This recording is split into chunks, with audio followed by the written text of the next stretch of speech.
If you're an INTJ, you already know something that most people never figure out. You see through people's garbage way before anyone else does. You catch the manipulation, the inconsistency, the games, and honestly, it drives toxic people absolutely crazy because they can't get to you the way they get to other people. But here's the thing. Knowing you're right and actually neutralizing toxic people from your life are two completely different skills. You can see exactly what they're doing, and they can still somehow manage to waste your time, pull you into useless drama, or make you question your own judgment. It doesn't have to be that way anymore. Once you understand how to weaponize the things you're already naturally good at, toxic people don't stand a chance against an INTJ who knows what they're doing. That's what we're diving into right now. The first thing you need to understand is that toxic people operate on a completely different system. They need validation constantly. They need reactions. They need engagement. Because you, as an INTJ, don't naturally give them that. They often find you boring or cold at first. But if you've ever given them a reaction, suddenly they know you're capable of engaging. They know there's a crack. They'll hammer on that crack over and over, trying to get the same reaction again. So the absolute first strategy is this. Stop ever giving them evidence that your logic can be disrupted. Don't let them see you get annoyed or defensive. The second you react, you've given them a roadmap. They'll spend months or years pushing that button just to feel they have power over someone like you. Think about the last time someone said something designed to get under your skin. What did you do? Did your face change? Did you defend yourself? That's the response they wanted. When you explain yourself, when you defend your position, you're feeding them what they're hungry for. You're showing them their opinion matters, that they can get to you. An INTJ with real power doesn't do that. You make a decision. You execute it. You don't run around convincing people you were right. That's weakness disguised as politeness. Here's how you actually do this. Next time someone challenges your choice or questions your logic or tries to bait you into explaining yourself, you stay completely neutral. Someone says, "Why did you do that?" You say, "Because that's what made sense to me." That's the whole answer. They push, asking, "But why though?" You say it again, "Because it made sense." No elaboration, no detailed breakdown, no attempt to show them the logical pathway. Just the statement, delivered calm and flat and final. Most people will stop because they realize they're not going to get anything from you, not going to get the engagement they want. But the toxic ones, the ones who keep asking, the ones who can't let it go, those are the people you need to actively distance yourself from. They're not looking for understanding. They're looking for evidence that they can control you, that they can wear you down until you bend to their will. The only tool an INTJ has that these people hate more than anything is indifference. You don't get angry at them. You don't defend yourself to them. You just look at them like they're a math problem that doesn't interest you, and then you move on with your life.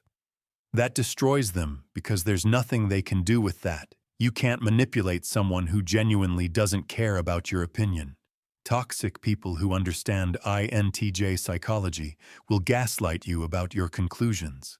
They'll say you misread the situation, that you're being paranoid, that your analysis is wrong. If they're smart, they'll introduce doubt, and you'll start questioning yourself because INTJ hate being wrong or having incomplete information. They create an environment where they keep challenging your reality and you keep analyzing, trying to find where you went wrong, when actually they're just lying. But here's your superpower. You can separate yourself emotionally and examine it like data from someone else's life. When someone is gaslighting you, treat it like a case study. Observe what they're saying, Note the inconsistencies. Catalog the manipulation tactics. Don't respond with your emotional brain. Respond with your analytical brain. Your analytical brain tells you this person is lying. Their story doesn't check out. They're rewriting history. Once you have that clarity, you don't need them to agree with you or admit they were wrong. You have the data. You know the truth. That's enough. You can make decisions based on that and pull away without needing external validation. That's where an INTJ's power comes from. INTJ often stay with toxic people too long because you're trying to figure out if you're the problem, if maybe there's a way to fix this through logic. You're waiting for that breakthrough moment where they finally get it. That moment isn't coming. They're not interested in understanding you. They're interested in maintaining the dynamic where they can keep using you. The longer you stay thinking maybe you can solve it, the longer they get to treat you like an experiment. Never stay hoping to eventually help someone understand. That's not your job. You're not responsible for their growth. The idea that if you're smart enough, if you explain right, they'll change is toxic itself. They won't, because they don't want to. They benefit from the current system. Once you realize that, you can move on. Here's the strategy that most INTJ don't use but absolutely should. The strategic withdrawal. Toxic people feed on consistent access to you. They know they can text you and you'll respond. They know they can call and vent and you'll listen. They know they can ask for your time and you'll make room for them somehow. You've built this pattern through consistency, even if it's reluctant consistency. So the way you neutralize them is simple. You change the pattern. Not aggressively, not with some big announcement, just quietly. They text, you take longer to respond. They call, you don't pick up. They ask for your help, you're suddenly busy. They reach out, you're unavailable. You're not being mean. You're not being rude. You're just becoming less available. And do you know what happens? Their brain, their desperate, validation-seeking brain, panics. They realize they might be losing access to you.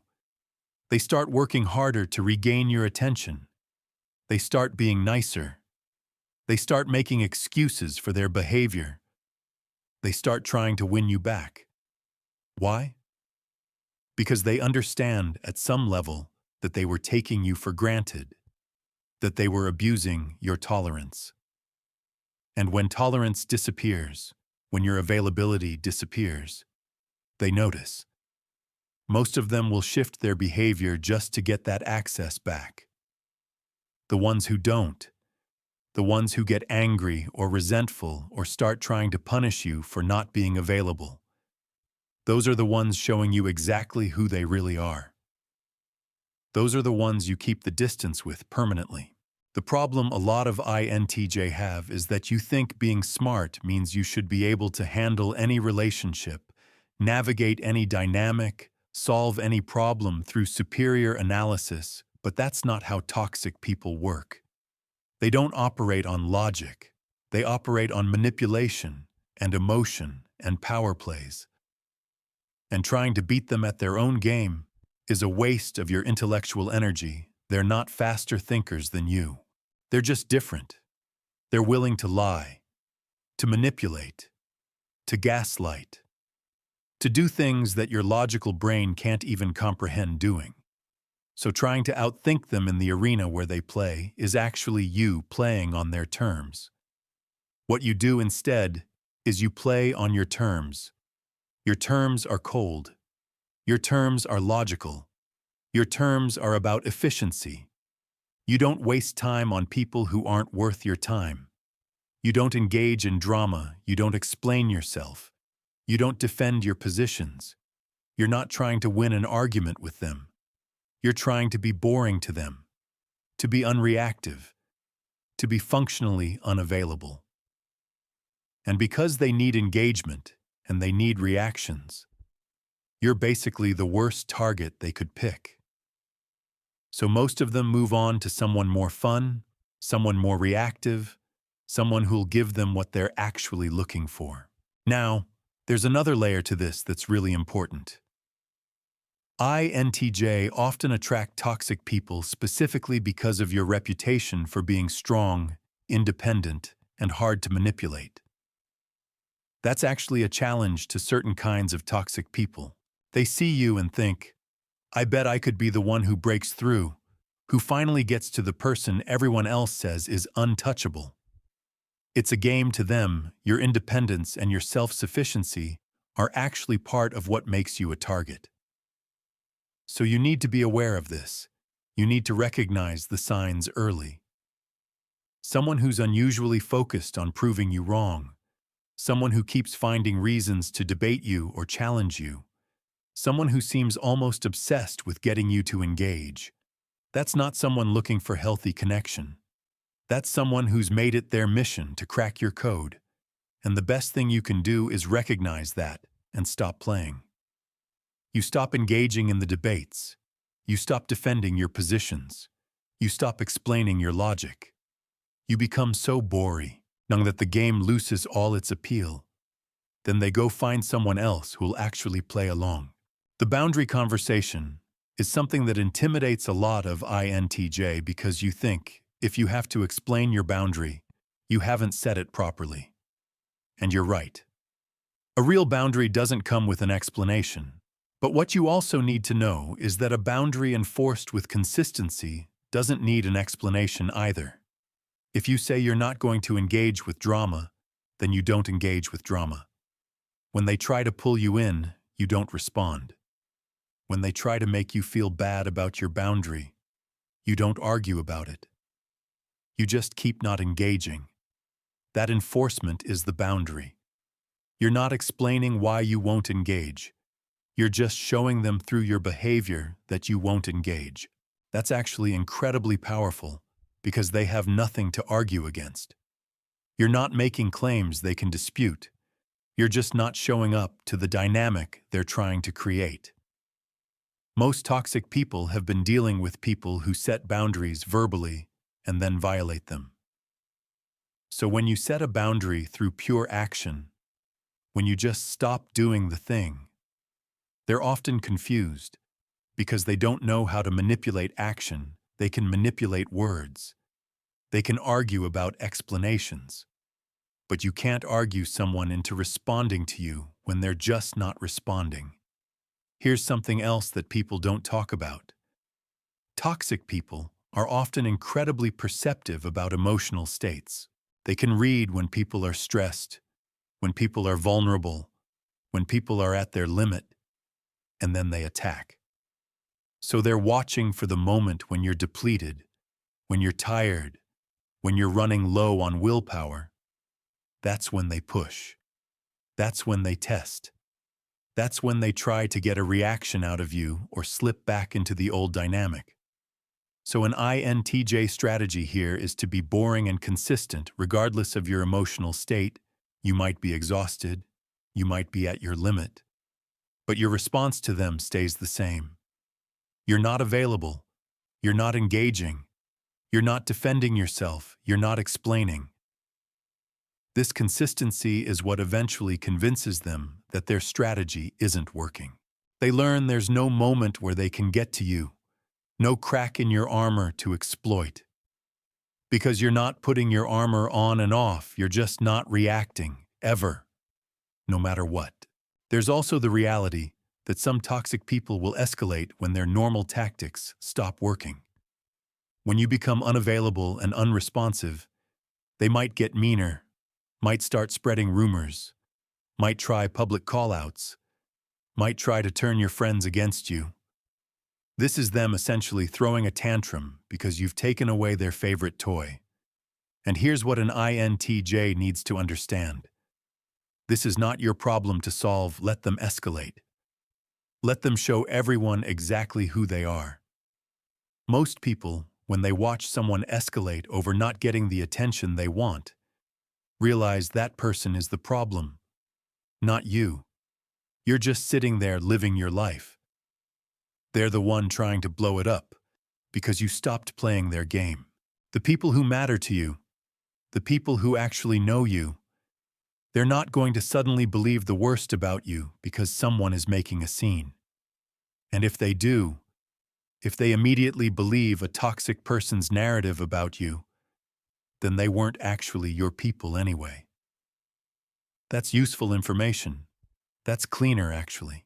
One of the best things an INTJ can do is to have other things in your life that matter to you more than the approval or attention of toxic people. If your entire social world revolves around a few people, and one of them is toxic, you're trapped. But if you have projects you're passionate about, if you have goals you're working toward, if you have other people who respect you and value you, if you have intellectual pursuits that keep you engaged, then suddenly that toxic person becomes background noise. They're not the center of your world anymore, and they absolutely hate that. Because they want to be the center. They want their drama to be the thing you're focused on. But if you're focused on something that actually matters to you, if you're building something, if you're growing, then they're just an inconvenience. You can handle the inconvenience by not engaging. This is why the healthiest response an INTJ can make is to genuinely get busy with things that matter to you. Not fake busy. Genuinely busy. Actually pursuing things. Actually building something. Actually engaging with ideas and people and projects that light you up. The best revenge isn't getting even.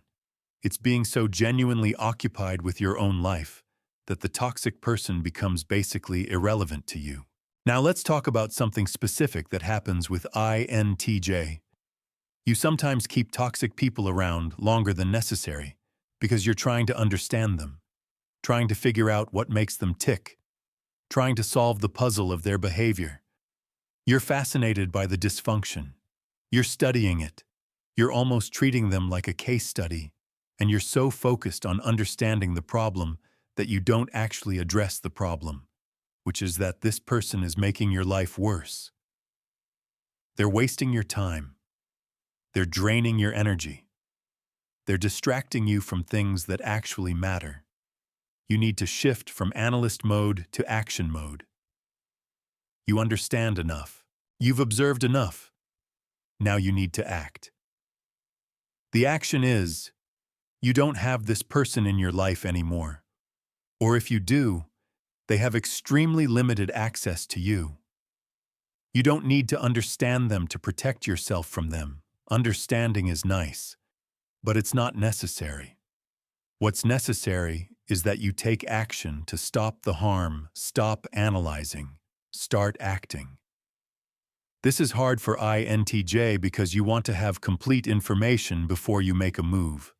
But sometimes the best move is to make the move with incomplete information, because waiting for perfect information means you're sitting in a bad situation indefinitely. The last piece of this is recognizing that one of your greatest strengths is that you don't need people the way most people do. You don't need constant reassurance. You don't need to be told you're doing a good job. You don't need people to like you. This is actually a superpower when it comes to dealing with toxic people. Most people are terrified of being alone, so they put up with all kinds of abuse just to not be alone. You're not like that. You're actually okay by yourself, in fact. You probably prefer it. So when you're in a situation with a toxic person, you should ask yourself, is this person providing enough value to justify the headache? And be honest. If the answer is no, then the solution is simple. You stop. You don't gradually fade. You don't hope they'll change. You don't wait for the perfect moment. You just stop. You recognize that being alone is actually better than being with the wrong person. That's the INTJ's secret weapon. That's what makes you immune to the manipulation tactics that work on almost everyone else, so use it. Recognize it. Claim it. Once you do, toxic people lose all their power over you. Now, try this starting today. Pick one situation where you're currently giving a toxic person energy or attention that you don't actually want to give. Pick one. and just stop. Don't explain. Don't transition. Don't make a big thing out of it. Just stop. See what happens. Some will get the hint and move on. Some will escalate. Some will try harder. And you'll learn exactly who they are and what they're capable of. Then do it again with another situation. Keep going. Before you know it, you've created a life where the only people in it are there because they bring value to you, or because you bring value to them. Not because you're scared to be alone, or because you're trying to fix them. That's the INTJ life. That's freedom. If this made sense to you, drop a like. Go live your life knowing you don't have to tolerate anything from anyone just because they know how to push your buttons. You've got what it takes to shut all of this down. Get after it.